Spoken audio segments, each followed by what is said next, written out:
Hola, bendiciones para todos.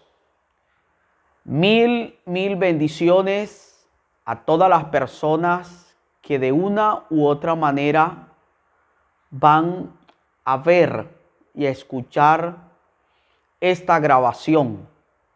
Quiero compartir con ustedes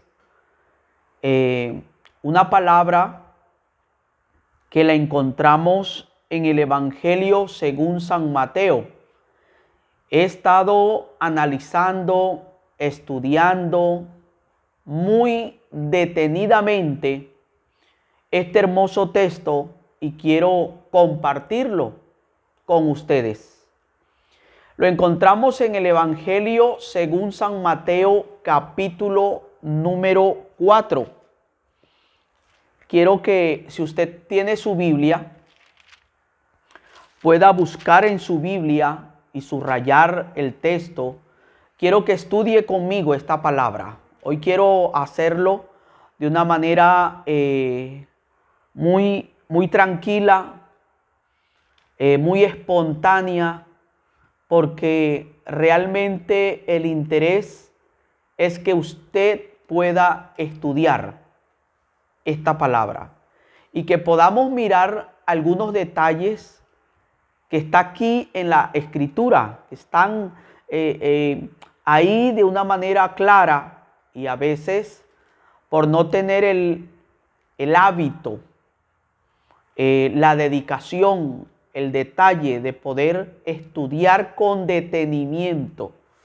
Escuche, estudiar, escudriñar. No estoy diciéndole que usted va a leer la Biblia. Leer la Biblia es una cosa, estudiarla, escudriñarla es otra. ¿Ok? Entonces quiero que vaya conmigo al Evangelio según San Mateo, capítulo número 4. Y ahí hay un título que usted va a encontrar que es el título Tentación de Jesús. Tentación de Jesús. Este mismo pasaje bíblico usted lo va a encontrar en el libro de Marcos, capítulo 1, versículo 12 al 13. Lucas, capítulo 4, versículo 1 al 3. Allí va a encontrar este mismo pasaje con algunos detalles. Por eso es que Mateo, Marcos y Lucas se llaman evangelios sinópticos. ¿Por qué evangelios sinópticos? Porque los mismos pasajes bíblicos que se contempla en un evangelio están en los otros, exceptuando el evangelio de Juan. ¿Ok? Entonces vamos a leer a partir del versículo número 1. Vamos a leer el texto. Vamos a usar este estilo de estudio bíblico. Leemos el texto bíblico y luego venimos analizando versículo por versículo, mirando también el contexto de esa palabra para no desviarnos. Dice de la siguiente manera. Leo en la versión Reina Valera del 60. Usted puede tener allí otra versión y también puede leerlo conmigo. Entonces Jesús fue llevado por el Espíritu al desierto para ser tentado por el diablo. Versículo 2. Y después de haber ayunado 40 días y 40 noches, tuvo hambre. Y vino a él el tentador y le dijo: si eres hijo de Dios, di que estas piedras se conviertan en pan. Él respondió y dijo, escrito está, no solo de pan vivirá el hombre, sino de toda palabra que sale de la boca de Dios. Versículo 5.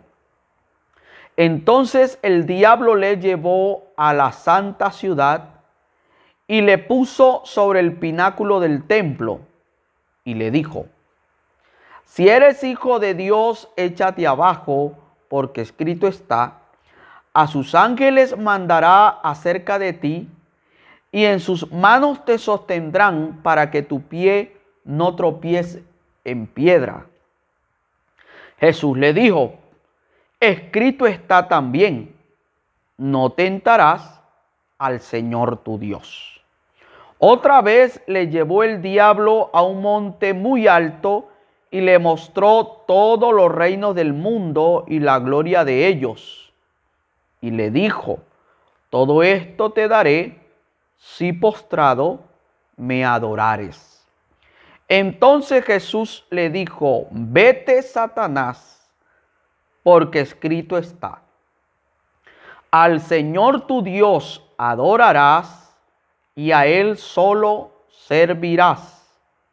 El diablo entonces le dejó y he aquí vinieron ángeles y le servían. Amén. Esta palabra que encontramos en este pasaje de Mateo es una palabra muy interesante, profunda.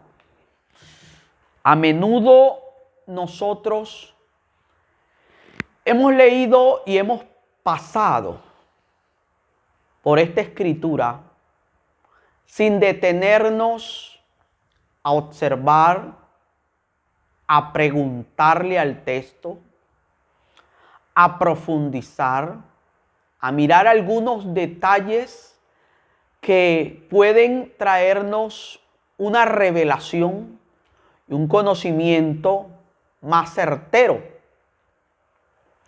Ahora, permítame ubicarlo en el contexto de esta palabra. Antes de Jesús ir al desierto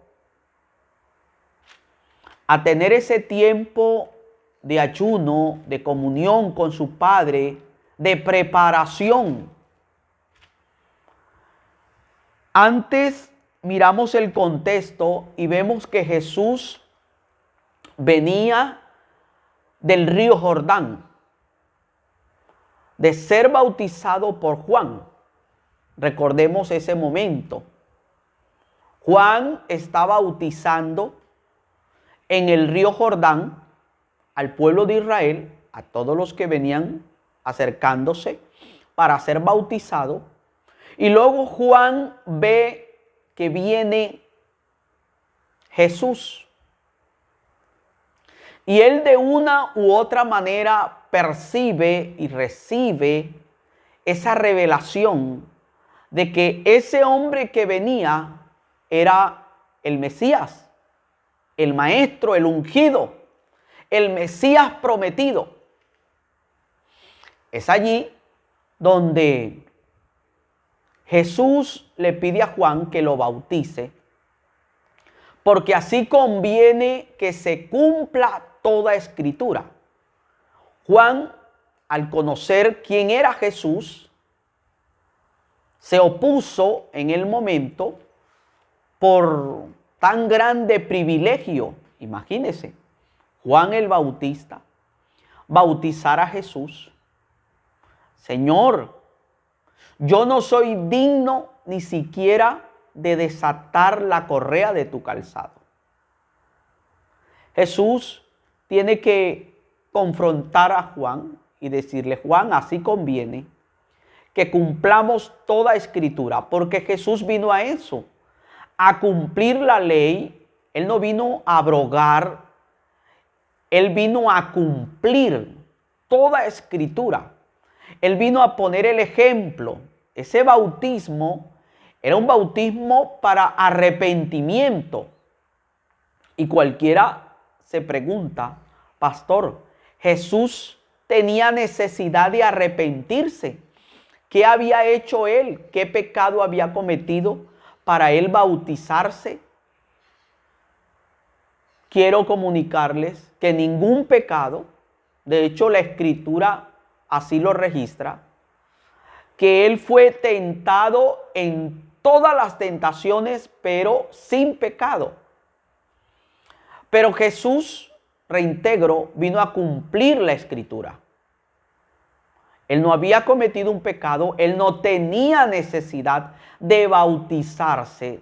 Sin embargo, él coloca el ejemplo para que usted y yo podamos seguir esas pisadas de obediencia, ese paso de obediencia que es el bautismo en agua, por supuesto, por inmersión, hundirse, no por aspersión.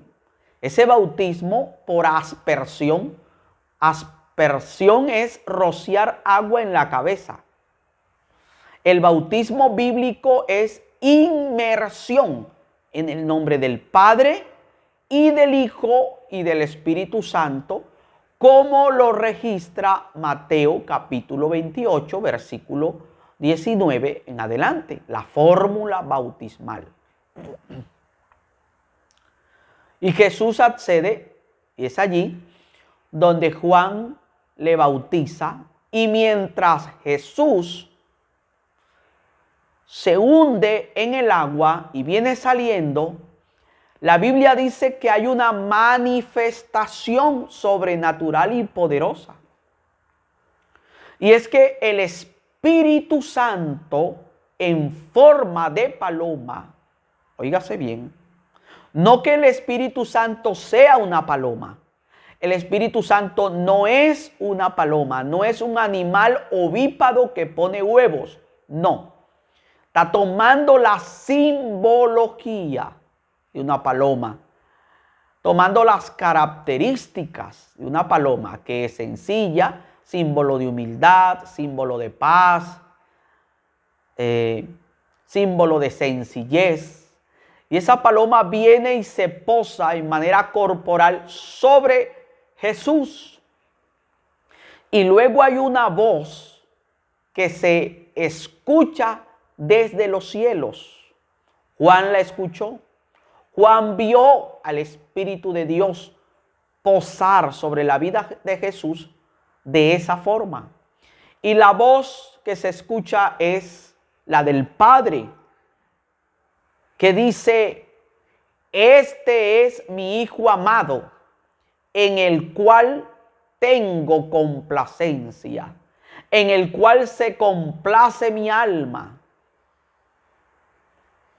Y esa declaración está dando por sentado que lo que Jesús estaba haciendo era cumpliendo la voluntad de su Padre, porque la Biblia así lo registra, que Jesús vino a hacer la voluntad de su Padre.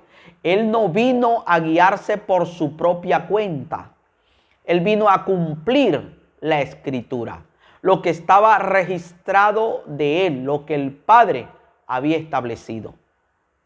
Y Jesús luego sale del agua y se va al desierto. Pero ahí hay un detalle y ahí es donde queremos entrar en el texto.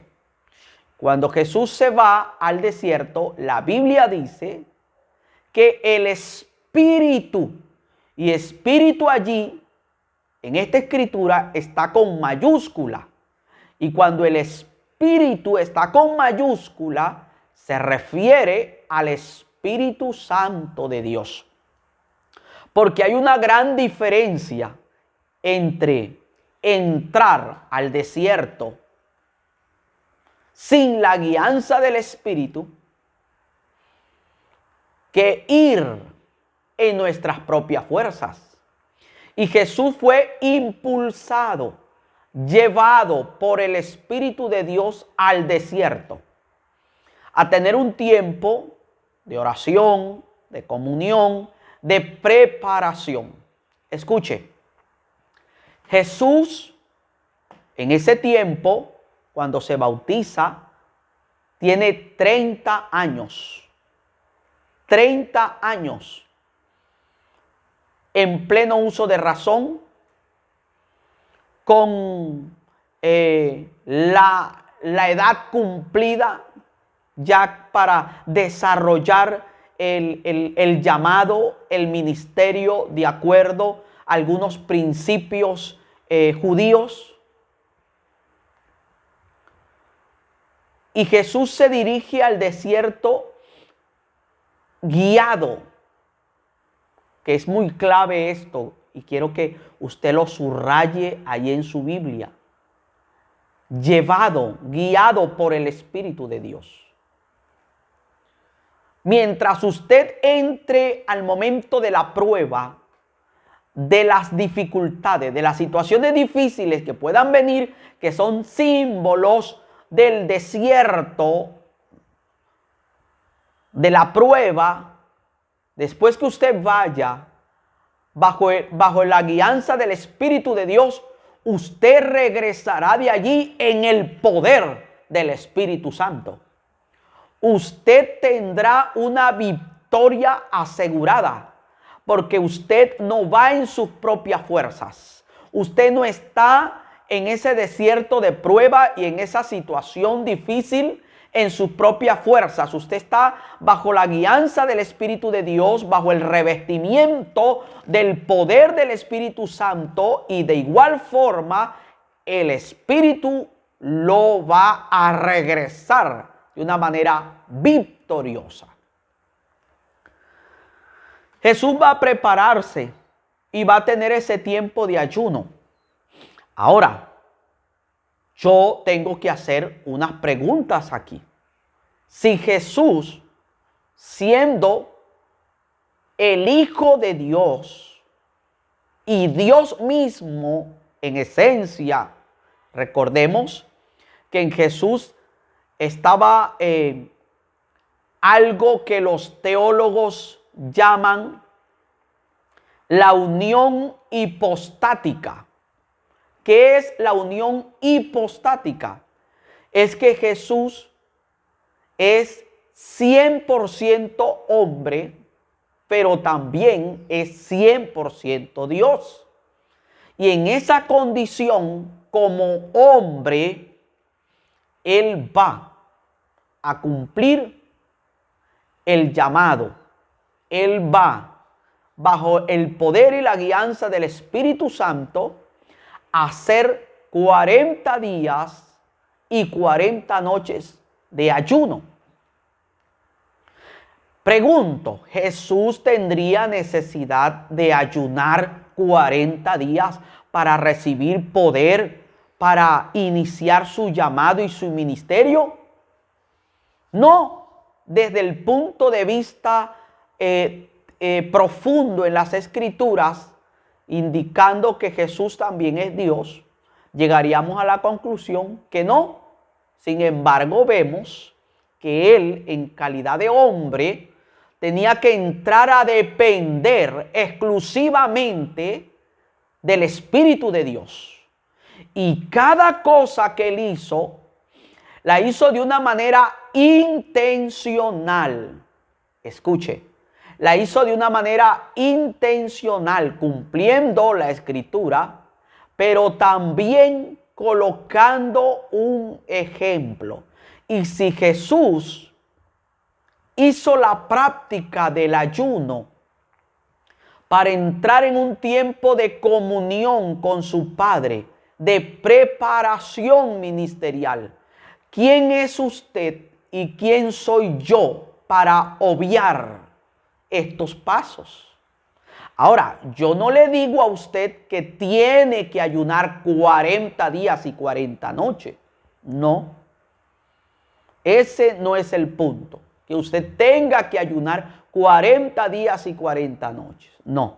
Pero sí que podamos usar estas herramientas espirituales que el Señor nos dejó en su palabra, como es la oración, el ayuno, en este momento que estamos estudiando, la vigilia, muchas prácticas que tienen que ver con el acercarnos al Señor, con un tiempo de comunión, con un tiempo de rendición delante de Él, un tiempo de limpieza espiritual, de preparación espiritual, para luego comenzar a ministrar, a ejercer el llamado. Hay gente hoy, y yo tengo que decirlo, hay gente hoy que esto del ayuno, como que para ellos ya no es necesario. Algunos, malinterpretando la escritura, este texto, dicen que ya Jesús ayunó por ellos y que ya ellos no tienen necesidad de ayunar. No, señores, eso está mal interpretado allí, si usted tiene ese concepto. Jesús estaba colocando el ejemplo para que nosotros podamos también ir a ese tiempo de ayuno. Hay géneros espirituales que no salen si no es con oración y ayuno. Ataduras, yugos de impiedad que hay que quebrantar y romper a través del ayuno. Quebrantar ataduras, malos hábitos, vicios inclusive, quebrantarlos a través del ayuno, ir a esa práctica. Ahora, no convertir el ayuno en un Dios, esa es otra cosa. No convertir el ayuno en un Dios. Que si no ayuno, Dios no me va a usar. Que si no ayuno, el poder de Dios no está conmigo. Que si no ayuno, Dios no me va a responder. No, no hay que irse a ese extremo, pero sí hay que usar esa práctica para llegarnos con un corazón contrito y humillado delante del Señor. Tomar un tiempo realmente. Del ayuno se ha dicho muchas cosas. Del ayuno se ha dicho muchas cosas. Hay gente que hace ayuno, pero come. Y si uno va al concepto bíblico y al concepto del diccionario español y busca ayuno, significa abstinencia de. Abstinencia en su significado primario, abstinencia de alimentos. Pero el ayuno es abstinencia de. Hay gente que se toma un tinto, que se come un pan, que come frutas, que come tal cosa y luego va y ayuna. Yo prefiero, Fabio Mejía. Si usted lo quiere hacer de otra manera, ese es usted. Pero yo prefiero hacer mi tiempo de ayuno realmente como está en la escritura. No tomo tinto. Si usted me pregunta a mí, pastor, ¿usted cómo hace su tiempo de ayuno? Mi tiempo de ayuno es, yo me levanto muy temprano, presento mi ayuno delante de Dios, presento el propósito, porque uno tiene que hacer un ayuno con un propósito. El tiempo usted lo determina delante del Señor, sea hasta las 12, hasta las 6 de la tarde, o sencillamente lo puede hacer seguido. Los días que usted proponga delante de Dios. Usted propone delante de Dios hacer tantos días de ayuno, 2, 3, 5, 7, 21, en fin, los días que usted quiera. Puede tomar agua. Usted puede tomar agua, porque el agua no rompe el ayuno. Yo, el pastor Fabio Mejía, hago mis ayunos así, sin tomar tinto, ni estar comiendo frutas, ni estar comiendo pedacitos de pan. No, yo tomo agua cada cierto tiempo, leo la palabra, estudio la palabra. No me pongo a escuchar música, óigame, no es poner el equipo de sonido y poner la grabadora que esté escuchando usted música, no. Yo, si voy a colocar la música cristiana, yo me pongo a cantar también. Yo adoro. Hay momentos donde la apago y yo mismo con las canciones que me sé cristianas adoro al Señor, honro a Dios con mis propias palabras. Y hay momentos que coloco el CD y va saliendo la música y yo la voy cantando. No es que usted se tira al piso, se sienta a escuchar música y pone la computadora o el teléfono a escuchar música ahí hasta la tarde y usted durmiendo y usted le llama eso ayuno. No, señores. El ayuno debe ser abundante de estudio de la palabra, oración, adoración. Allí, oración, constante oración, clamando, orando, intercediendo. Estudio de la palabra, estudiando, escribiendo, pidiéndole al Espíritu Santo la revelación, pidiéndole que hable a tu vida, que te confronte. Eso es. Adorando, tiempos de adoración, tiempo de rendición, de confesión, confesando al Señor el pecado, pidiéndole al Señor que quebrante toda atadura, toda obra de la carne, toda maldad, toda corrupción, confesando el pecado. Allí, metido en la presencia del Señor, humillado, como dice la Escritura, cerrado la puerta, en un tiempo realmente de comunión, no viendo redes sociales. No, si usted es de los que hace ayuno y está metido en el teléfono y dura 1 hora, 2 horas, 5 horas viendo redes sociales y viendo YouTube y no, pastor, pero yo estoy viendo YouTube y viendo prédica. No, eso es una tentación. Señores, haga su ayuno de una manera correcta, de una manera seria, no con extremismo, no con fanatismo, pero de una manera responsable. Que no vaya usted a pasar hambre, sino realmente hacer un tiempo productivo de ayuno delante del Señor. Y allí vemos esta escritura donde Jesús va a hacer su tiempo de ayuno. Y dice la Biblia que dura 40 días y 40 noches. Obviamente fue guiado por el Espíritu Santo de Dios todo ese tiempo de ayuno. Reintegro, no tiene usted que hacer 40 días de ayuno para iniciar un ministerio. No necesariamente hay que hacer 40 días de ayuno para iniciar un ministerio, pero sí hay que entrar a llenarse de la presencia de Dios, del poder de Dios, santificarse, estar en la presencia del Señor Jesucristo, metido delante del Señor para que Él te use con poder y gloria.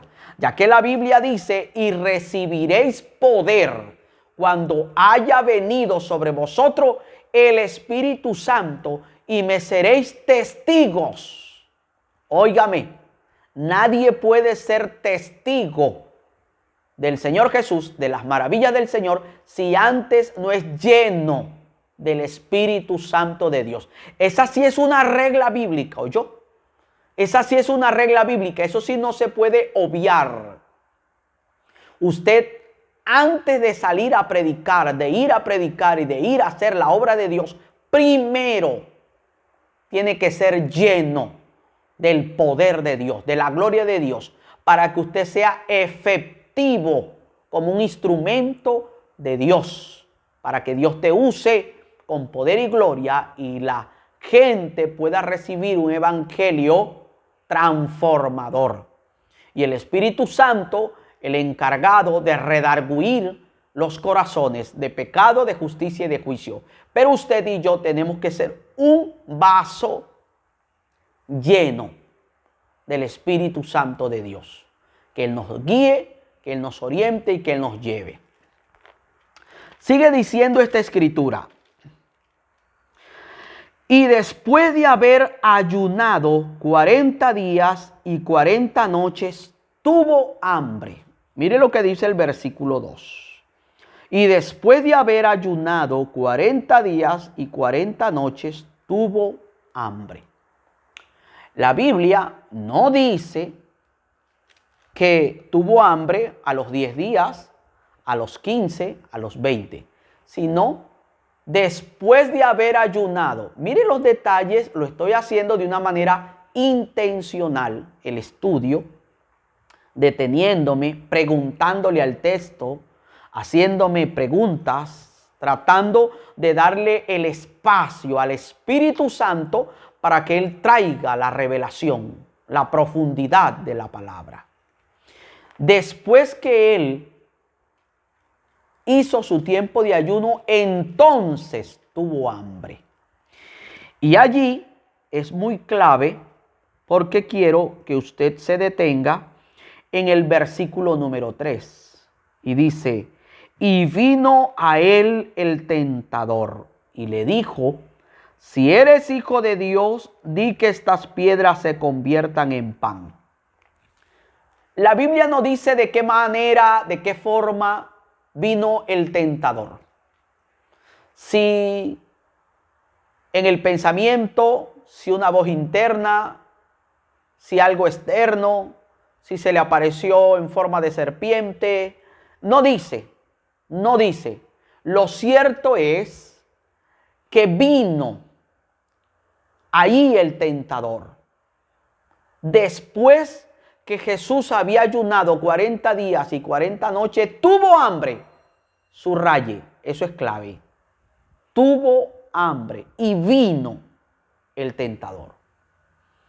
El tentador, el cual es Satanás, el diablo, que el Señor lo reprenda y lo declaramos sin poder y sin autoridad, vino después que él manifestó una necesidad. Y eso es importante que usted y yo tengamos muy claro.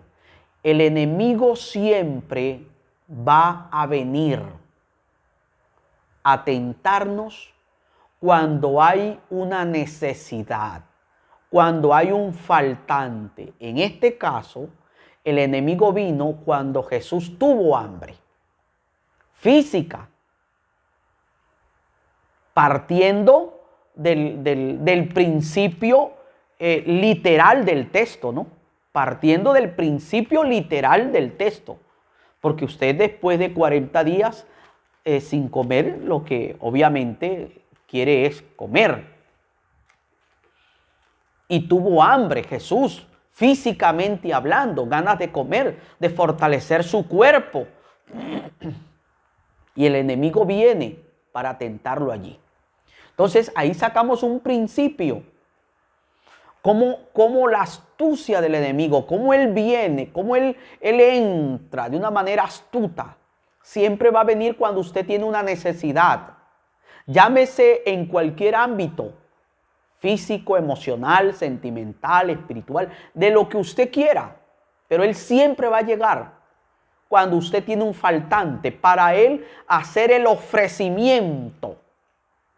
Porque cuando tenemos todo, aparentemente, cuando no nos hace falta nada, todo como que marcha bien. Pero cuando hay un faltante, entonces viene el enemigo y va a usar, escuche, va a usar la parte más débil tuya. Aquí no dice cómo vino Satanás, de qué forma. Pero Satanás siempre se va a presentar a tu vida para tentarte de la manera más astuta que él pueda. Nunca Satanás se va a presentar como lo pinta la mitología, con cacho, con cola, con trinche. De hecho, Satanás no tiene cacho, ni cola, ni trinche. Pero él va a usar situaciones estratégicas sutilmente para tentarte. De la manera más sutil para que tú caigas. te va a poner a escoger. En esa ocasión, vino donde Jesús, cuando tuvo una necesidad. Y allí vemos cómo el enemigo le confronta, y quiero que mire el texto de una manera muy cerca. Y el versículo 3 dice, y vino a él el tentador y le dijo, escuche, si eres hijo de Dios, di que estas piedras se conviertan en pan. Mi Biblia, Reina Valera del 60, no sé qué versión usted esté usando, pero en mi Biblia aparece el término, si eres hijo de Dios. Y nosotros sabemos que en la gramática se usan expresiones afirmativas, expresiones interrogativas, expresiones exclamativas y expresiones dubitativas. Oiga, expresiones dubitativas que engendran duda. Y me llama la atención porque el enemigo aquí usa la expresión dubitativa, poniendo en duda la identidad de Jesús.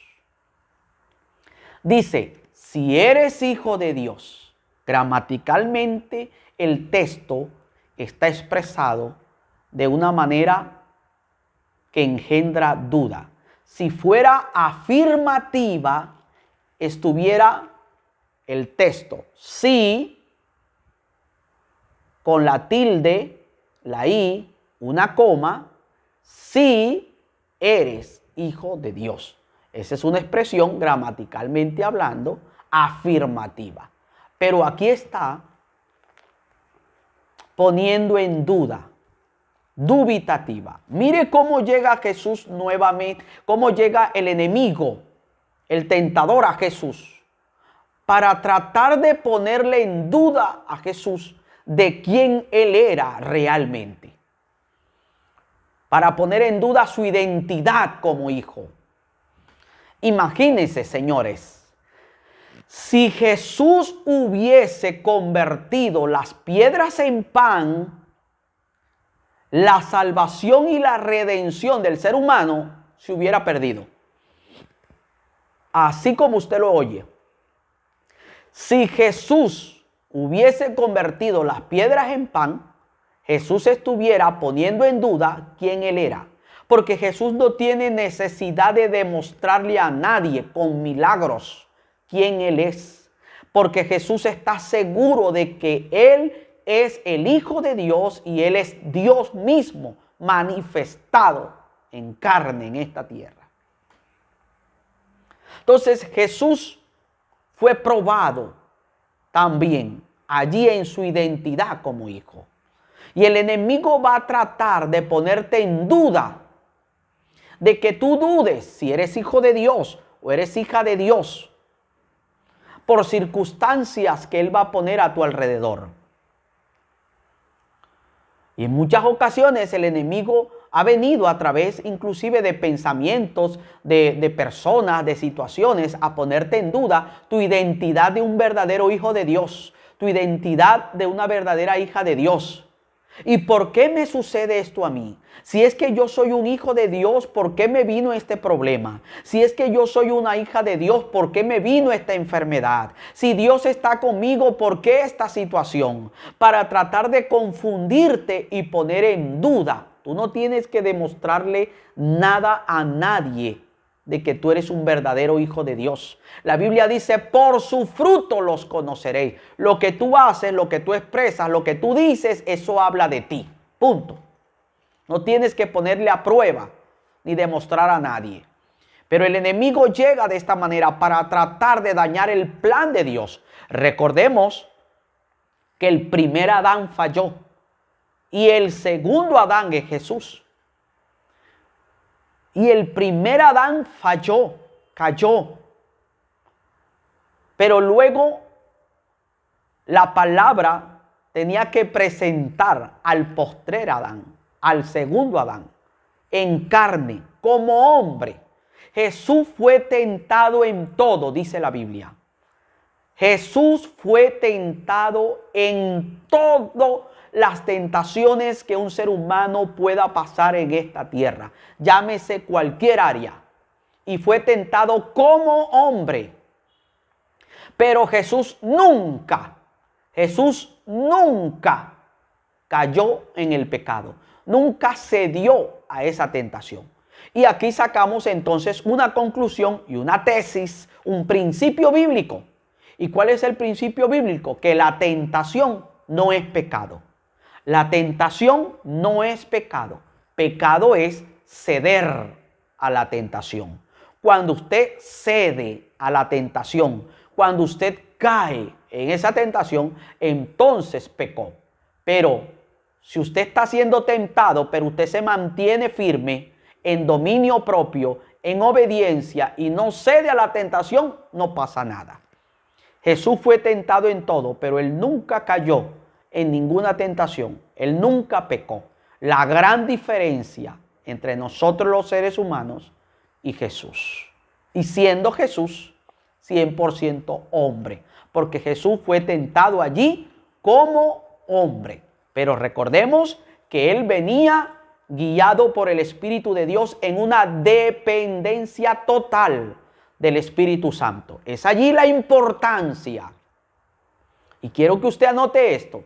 Si Jesús tuvo que depender totalmente del Espíritu Santo de Dios, ¿quién es usted y quién soy yo para no llenarnos de esa presencia divina, para no depender del Espíritu de Dios? Mire, el Espíritu Santo de Dios es la tercera persona de la Trinidad, importantísima. Está con nosotros hoy en día. Es el que nos guía, el consolador, el que nos da la fuerza, el que nos sostiene, el que nos libra de caer en las tentaciones, el que le da poder a la iglesia, el Espíritu Santo de Dios, nuestro verdadero amigo, nuestro amigo fiel. Necesitamos intimar con el Espíritu Santo, necesitamos hablar con Él, relacionarnos con Él. El Espíritu Santo es una persona. El Espíritu Santo es Dios mismo y está dentro de nosotros y necesitamos caminar guiados a través de esa persona maravillosa que es el Espíritu Santo, el cual necesitamos amar, buscarlo, llenarnos de Él y estar en comunión total con el Espíritu de Dios, porque Él es el único que nos va a sacar victorioso de cualquier situación en la cual nos encontremos. Entonces, miramos aquí el texto que el enemigo vino a tentar a Jesús poniendo en duda la identidad de Jesús. Pero Jesús, en el versículo número 4 dice: Él respondió y dijo, escrito está. Ok, eso es clave. Escrito está, no solo de pan vivirá el hombre, sino de toda palabra que sale de la boca de Dios. ¿Dónde encontramos esa palabra? Originalmente, Deuteronomio capítulo 8, versículo 5. Deuteronomio capítulo 8. Ahí está. O sea que Jesús estaba meditando en esa palabra también. No solo de pan vivirá el hombre, sino de toda palabra que sale de la boca de Dios. Jesús, ¿cómo lo confrontó? Con la palabra. Señores, ahí está la clave. Ahí está una arma de guerra. Arma de guerra, la palabra de Dios. La espada de doble filo que entra y penetra hasta lo más profundo de nuestro ser. La arma de guerra ofensiva es la Biblia, que es la espada de doble filo. Hay otras armas de guerra en la Biblia, que es la alabanza, el ayuno, la oración, la adoración, la vigilia, el ofrendar, son armas de guerra también. Todo eso son armas de guerra, pero en esta ocasión Jesús usa la palabra, porque es con la palabra que usted tiene que defenderse. No es con palabrería de nosotros, no es con retórica de nosotros, es la palabra. Cuando usted dice escrito está. Nosotros en esta guerra espiritual en el cual nos encontramos día a día, tenemos que usar la palabra. Por eso es la necesidad de no solamente leer la escritura, sino estudiarla, interiorizarla, vivirla, aprenderla, atesorarla en nuestro corazón y vivir esta palabra para que cuando usted la viva, entonces cuando usted la declare, eso lleva un poder sobrenatural. Vemos que Jesús estaba meditando esta palabra. En Deuteronomios está esa palabra. No solo de pan vive el hombre, sino de toda palabra que sale de la boca de Dios. Ahí está, el pan vivo, el pan que sustenta, el pan que da fuerza, la Biblia, la palabra de Dios. Llega el enemigo y nuevamente dice, entonces, versículo 5, el diablo le llevó a la santa ciudad y le puso sobre el pináculo del templo y le dijo, si eres hijo de Dios, échate abajo, porque escrito está, a sus ángeles mandará acerca de ti y en sus manos te sostendrán para que no tropieces con tu pie en piedra. Mire esto. El enemigo le llevó al pináculo del templo. ¿Cómo le llevó? No sabemos. Son misterios que están allí. Son misterios. Una cosa sí tengo clara, que Jesús no se dejó poner un dedo del enemigo. No se dejó poner un dedo, ni sugestionar. Pero el enemigo tiene sus formas, sus maneras de cómo conducirnos a los momentos de tentación. Y Jesús como hombre tenía que pasar por todo ese proceso de tentación y de preparación. El diablo le llevó al pináculo del templo. Escuche, el pináculo es la parte más alta del templo en Jerusalén. La parte más alta. Y cuando lo lleva allá, entonces el enemigo usa también la escritura. Señores, el enemigo, Satanás, se sabe también la escritura. Y él la usa para confundir. Usted no ve que en los consultorios de los brujos y de los hechiceros muchas veces está la Biblia abierta. Y hay muchos hechiceros y brujos que usan la Biblia. Porque el enemigo también la usa para distorsionar, para confundir, para hacer tropezar a la gente. Por eso se necesita tener un conocimiento amplio de las escrituras, porque el enemigo también se la sabe. Lo que pasa es que él nunca la va a aplicar de la manera correcta a su vida. Él la usa para hacer caer a los demás. Él la usa para confundir a los demás. Y ahí usó la escritura, el Salmo 91.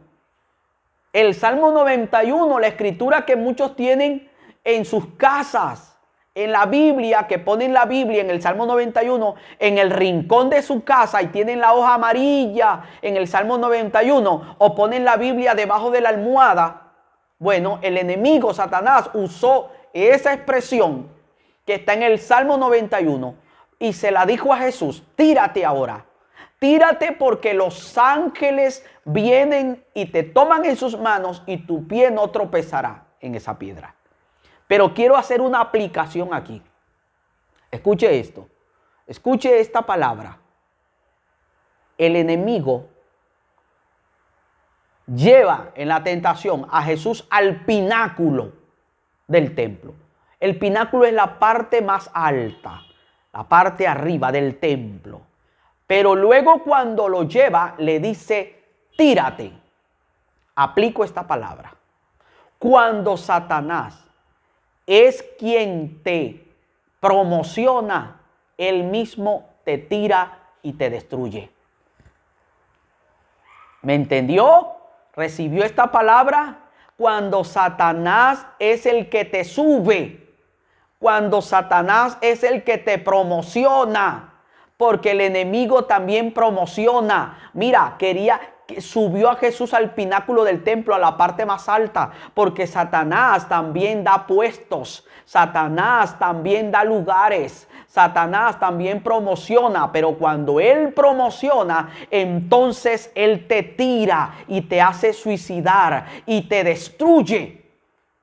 Para aquellos que dentro de las iglesias quieren autopromocionarse ellos mismos, aquellos que dentro de las iglesias le hacen la guerra al pastor para quedar ellos de pastores, aquellos que dentro de las iglesias tienen celo ministerial y viven peleándose los ministerios con celo para ellos escalar. Mire, espera que Dios te promocione. Cuando es Dios el que te promociona, Él te lleva a lo alto y Él te sostiene. Cuando es Dios, repito, cuando es Dios el que te promociona, el que te sube, Él te sostiene allí y es de bendición. Pero cuando es el diablo quien te promociona, te sube al pináculo del templo y luego te tira de allá y quedas destruido, desmoralizado, que era lo que el enemigo quería hacer con Jesús. Lo llevó al pináculo del templo y luego usó la misma Biblia y le dijo: tírate ahora. Tírate, porque los ángeles te van a cuidar, los ángeles te van a guardar y ellos no van a permitir que te mueras. Usó la Biblia para que Jesús, usted se alcance a imaginar, si Jesús hubiese escuchado eso, se daña todo. Era Jesús mismo, el Hijo de Dios, Dios mismo, obedeciendo la voz del enemigo. Y Jesús nunca iba a obedecer a esa voz. Pero escuchó la revelación que le dije. Escuchó la revelación. Porque cuando tú te autopromocionas, cuando tú no esperas el tiempo propicio, cuando tú no maduras espiritualmente, cuando tú no pasas por el conducto regular, cuando tú no obedeces a la autoridad y te quieres autopromocionar, no esperando el tiempo, vas al pináculo, el enemigo te lleva a la parte más alta, pero de allá te tira y quedas destruido. Yo te digo hoy como ministro de Dios, no importa el tiempo que haya que esperar, deja que sea Dios quien te promocione. Deja que sea la presencia de Dios que te muestre. Tú no tienes que exhibirte. El mismo Espíritu Santo te pondrá en alto. La Biblia dice que el que se humilla en el secreto, Dios lo recompensará en público. Te lo repito. El que se humilla en el secreto, buscando la presencia de Dios, intimando con el Espíritu Santo, el mismo Espíritu de Dios lo pondrá en alto, en público. Lo traerá de la parte de atrás. El profeta se levantará y dirá a aquel que está allá atrás en la banca: Dios dice que lo unge hoy, que lo bendice hoy y lo pone al frente. Tú no tienes que autopromocionarte. Tú no tienes que darle la zancadilla a nadie. Tú no tienes que levantar falso testimonio para destruir a otro y tomar tú el puesto de esa persona. Tú no tienes que escalar tú mismo en tus propias fuerzas con ayuda de gente que no tiene la guianza de Dios. Espera tu tiempo. Obedece.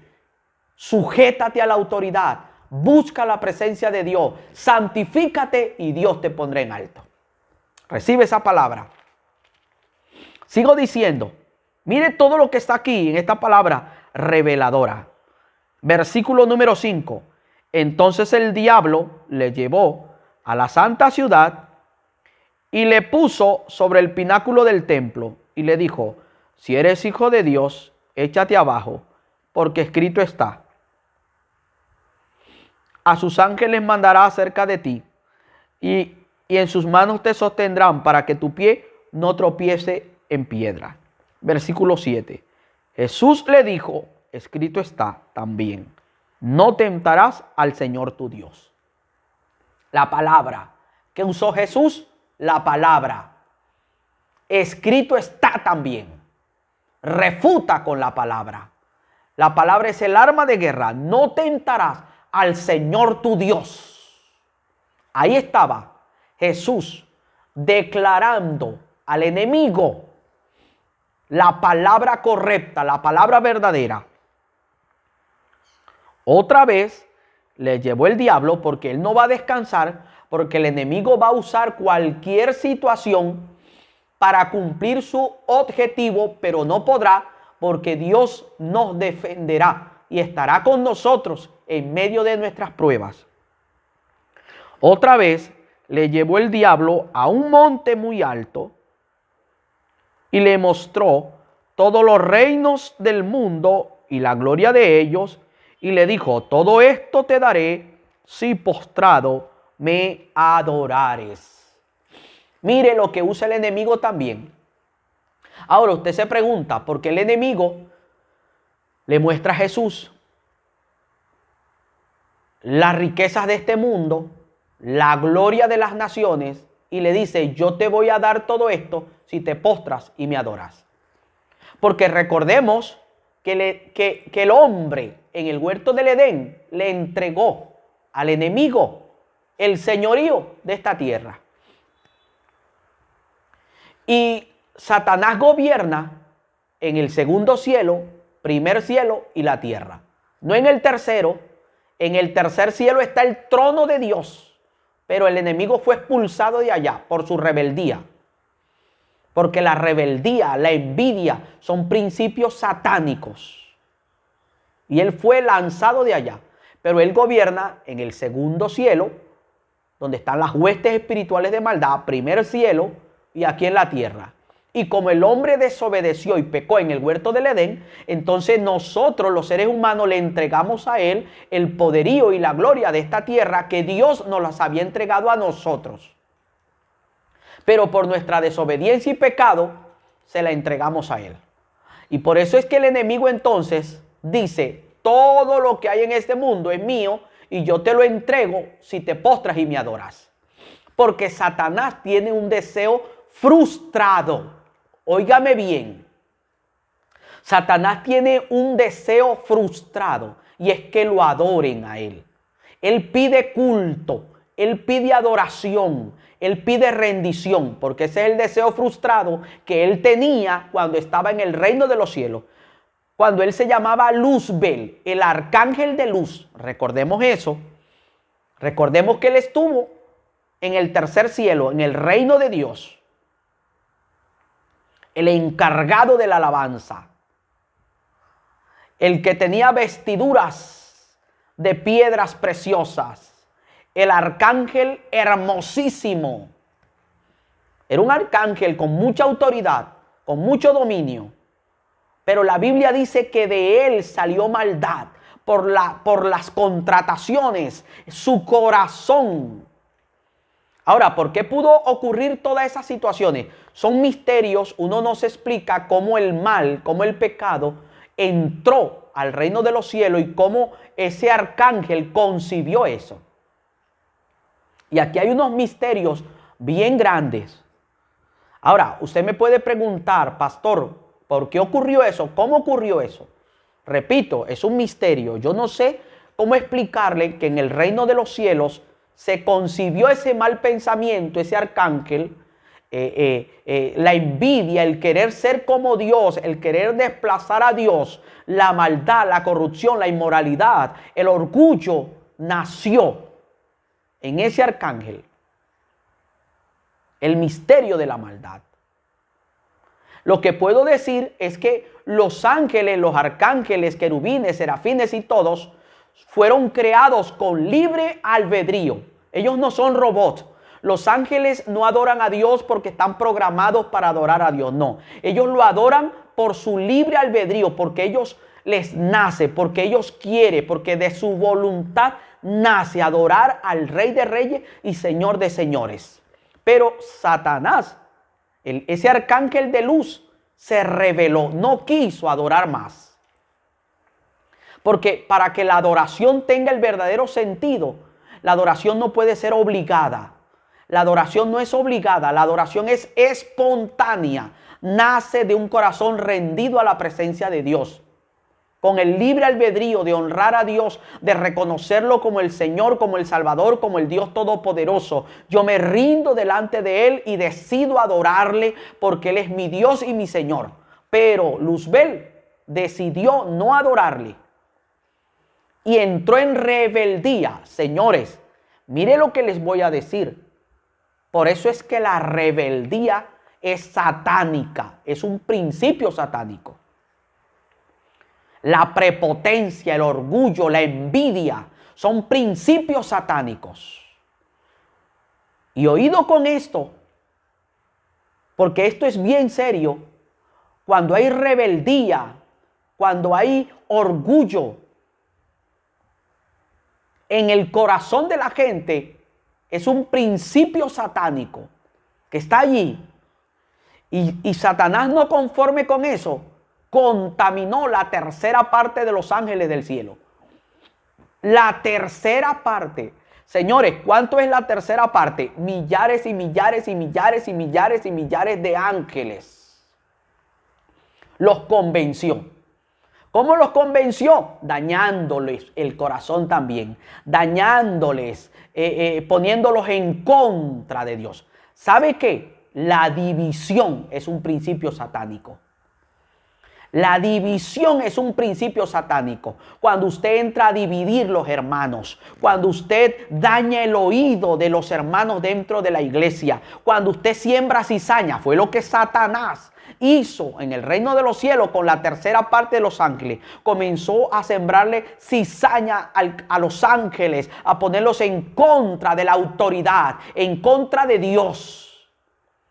Y se ganó el corazón de esos ángeles y entraron en rebeldía juntamente con Luzbel. Por eso la división, la altivez, el orgullo, la envidia son principios satánicos.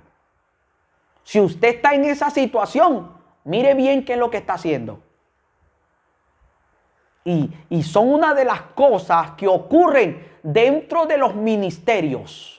Y uno de los más asediados es el ministerio de la alabanza, donde hay rivalidad, donde hay orgullo, donde hay prepotencia, donde el uno entra en rivalidad con el otro. Mira, si Dios te dio un don, úsalo para la edificación del cuerpo de Cristo. Usa lo que Dios te dio a ti. Tú no tienes que entrar en envidia con nadie. Tú no tienes que estar comparándote con nadie. Si Dios te dio un don, púlete en ese don. Estudia. Prepárate en ese don. Ve a la presencia de Dios. Conságrate, santifícate para que Dios te use de acuerdo a su divina presencia, a su misericordia, para que honres al Señor de verdad. Tú no tienes que estarte exhibiendo delante de nadie. Tú no tienes que entrar en envidia con nadie, ni entrar en rivalidad con nadie, ni quererle quitar el puesto a alguien. Si Dios te puso como voz principal, sirve allí. Si Dios te puso como corista, sirve allí. Si Dios te puso a tocar un instrumento, sirve allí. Si Dios te puso en la puerta de portero, sirve allí. En el lugar donde Dios te haya colocado, sirve con dignidad, con amor, con entrega, porque Dios es el que recompensa. ¿Ok? Entonces el enemigo le entrega y quiere entregarle a Jesús los reinos de este mundo, la gloria de este mundo, si Jesús se postra y adora a Satanás. Imagínese, porque ese es el deseo frustrado del diablo, pedir adoración. Por eso es que en los altares tenemos que buscar una adoración genuina, en espíritu y en verdad, porque en el altar también podemos ofrecer adoración al mismo Satanás. Si no tenemos un discernimiento, si no tenemos claridad con las cosas que estamos haciendo. Porque Satanás pide adoración. Por eso es que él quiere rendir. Él rinde los talentos, la música. Todo el que tiene talento, música, él lo rinde para él, para que le adoren, para que le rindan culto. Y luego viene entonces cuando Él destruye a la gente. Todo aquel que le rinde culto a Satanás, todo aquel que se postra delante de Satanás, todo aquel que adora a Satanás, Satanás lo destruirá después. Porque Satanás no le da nada a nadie sin pedirle algo. ¿Usted me está entendiendo? Satanás no le da nada a nadie sin pedirle algo a cambio. Él te destruye tarde o temprano. Jesús lo reprende. Jesús nunca podría rendirle culto a Satanás. Imagínese, era dañar el propósito de Dios, era dañar el plan de la redención. Jesús es el Hijo de Dios, Él es el Dios Todopoderoso. Y dice el versículo 10, entonces Jesús le dijo, vete Satanás, escuche, vete Satanás, porque escrito está. Mire cómo usa el Señor la palabra. Al Señor tu Dios adorarás y a Él solo servirás. Así, al Señor tu Dios adorarás y a Él solo servirás. La adoración genuina y verdadera es para Dios, no para complacer a la gente, no para quedar bien con la gente, no para ofrecer en el altar fuego extraño. En el altar muchas veces se ofrece fuego extraño, creyendo que estamos adorando a Dios y estamos desviando la adoración. Ojo con eso y mucho discernimiento con eso. Y por eso es que Jesús confrontó al enemigo con la palabra. Es al Señor, al Dios Todopoderoso, el cual es la adoración, la honra y la exaltación. Y luego dice, y vinieron ángeles y le servían a Jesús. Vinieron entonces ángeles, mensajeros de Dios, para acudir a fortalecer a Jesús en el desierto. Las diferentes tentaciones por las cuales Jesús pasó allí. Jesús pasó allí por diferentes tentaciones en su vida. Fue probado. Sale de allí victorioso. Y dice la Escritura que sale y regresa en el poder del Espíritu Santo a cumplir y ejercer su llamado y su ministerio. Señores, vemos la victoria de Jesús realizada allí. Y si Jesús venció, Él también nos da a nosotros la autoridad, la capacidad a través de su Santo Espíritu poder vencer. Solamente tenemos que declarar la palabra, confiar en la palabra, depender exclusivamente del Espíritu de Dios y Él nos ayudará y nos hará salir en victoria de cualquier situación en la cual nos podamos encontrar. Bendiciones para todos. Les habló el pastor Fabio Mejía de la Iglesia Catedral de Restauración Familiar. Un abrazo y atesora esta palabra, este estudio. Gracias. Mil bendiciones para todos. Chao.